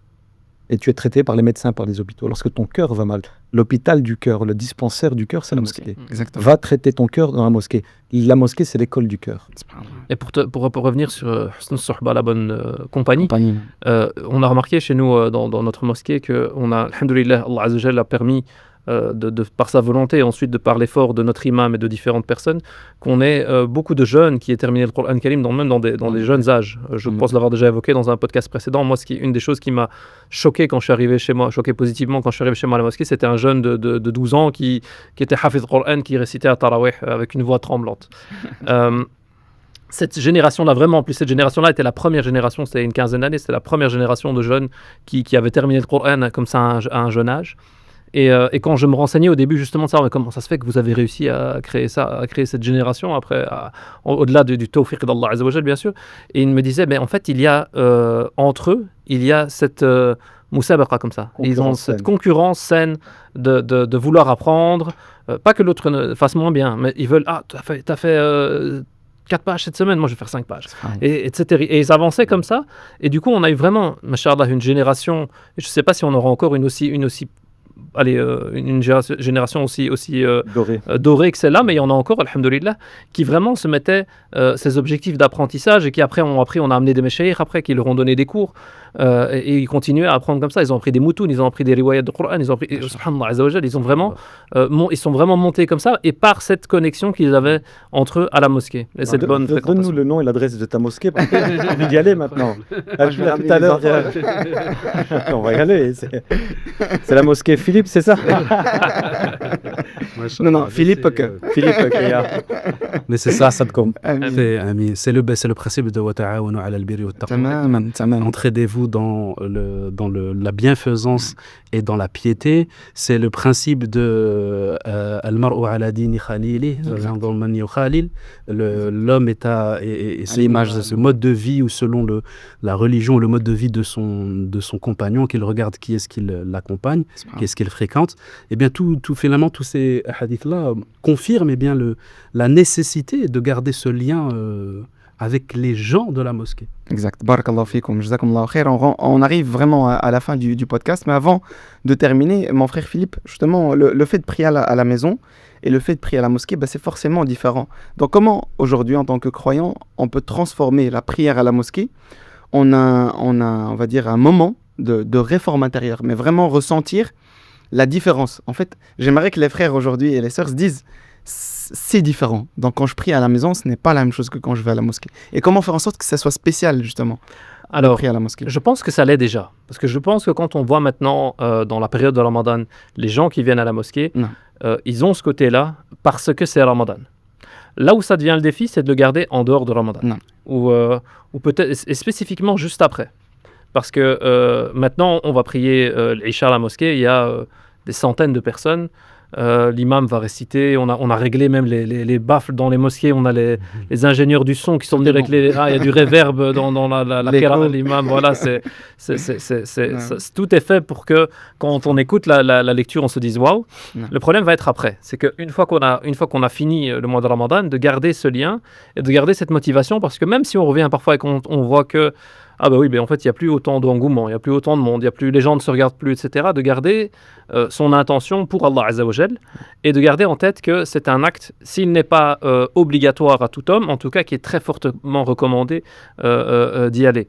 Et ça permet encore, on a parlé déjà aussi de faire un examen de conscience, et bien ça permet aussi d'une fois sonder son cœur où est-ce qu'on en est. Si moi je ne veux pas aller à la mosquée, spécifiquement ceux qui ne veulent pas y aller ou ceux qui disent non mais j'ai pas le temps, j'ai pas ça en dit aussi des choses sur l'état de notre cœur et l'état de notre foi. Parce que normalement, on devrait essayer, on devrait essayer de gérer notre journée, et encore une fois, spécifiquement les hommes, vers qui la demande ou l'ordre d'aller à la mosquée est plus évident, on devrait gérer notre journée en se disant, ok, là je vais faire ça, on parlait du sport là tantôt et d'autres, eh bien il y a le moment où...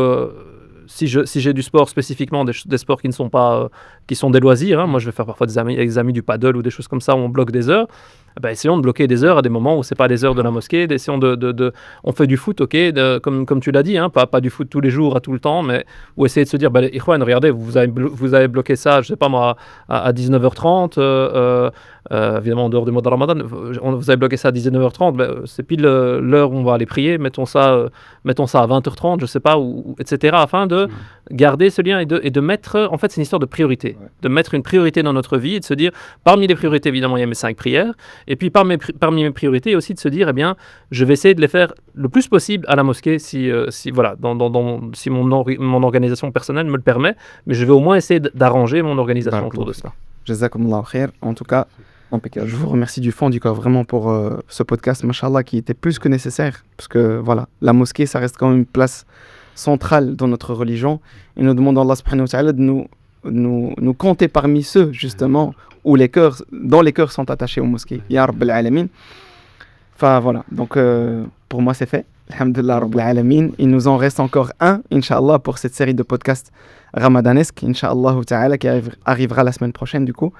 Et on vous remercie vraiment du fond du cœur et nous demandons Allah subhanahu wa ta'ala de vous faciliter ce qui reste dans le mois de Ramadan et nous demandons Allah subhanahu wa ta'ala de nous compter parmi ceux et celles qui vont veiller Laylatul Qadr, cette magnifique nuit qui est appelée la nuit du destin et qui est meilleure, encore mieux que 1000 mois, khayrun min alfi shahr, subhanallah adim, comme Allah a cité dans la sourate justement Al-Qadr, le destin.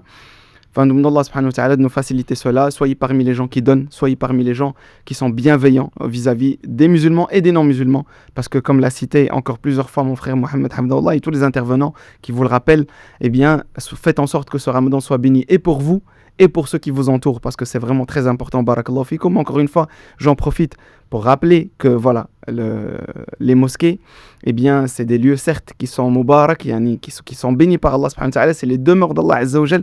Faites en sorte que lorsqu'Allah vous y invite plutôt, ben, que ça soit Inch'Allah une bénédiction aussi pour ceux qui vous entourent, pas se garer devant les garages, pas faire n'importe quoi, pas jeter les restes des dates par terre quand vous sortez de la mosquée ou autre, alors que les autres qui passent, bah, surtout les non-musulmans, le voient, subhanallah, et vous voient salir malheureusement les rues, etc. Barakallahu fikum, faites vraiment en sorte qu'on fasse attention à chaque petit ou grand détail, jazakumullahu khairan, pour que ça passe à la perfection, incha'Allah ta'ala, et faisons en sorte qu'on soit parmi al-muhsinin, parmi les gens qui ont l'ihsan, qui ont l'excellence, c'est-à-dire on adore Allah Azza wa Jal comme si on le voyait. Et si on le voit pas, ben, qu'on soit certain que lui subhanahu wa ta'ala nous voit. Fa barakallahu fikum. Ne nous oubliez pas dans vos invocations aussi, très très important. Je remercie mon frère Mohamed, mon frère Ismaïl, mon frère Philippe, très très grand plaisir, barakallahu fik Zdi Mohamed. Et subhanakallahu bihamdik, nashhadu an la ilaha illa ant, nastaghfiruka wa natubu ilayk. Wassalamu alaykum wa rahmatullahi wa barakatuh. Wa alaykum salam.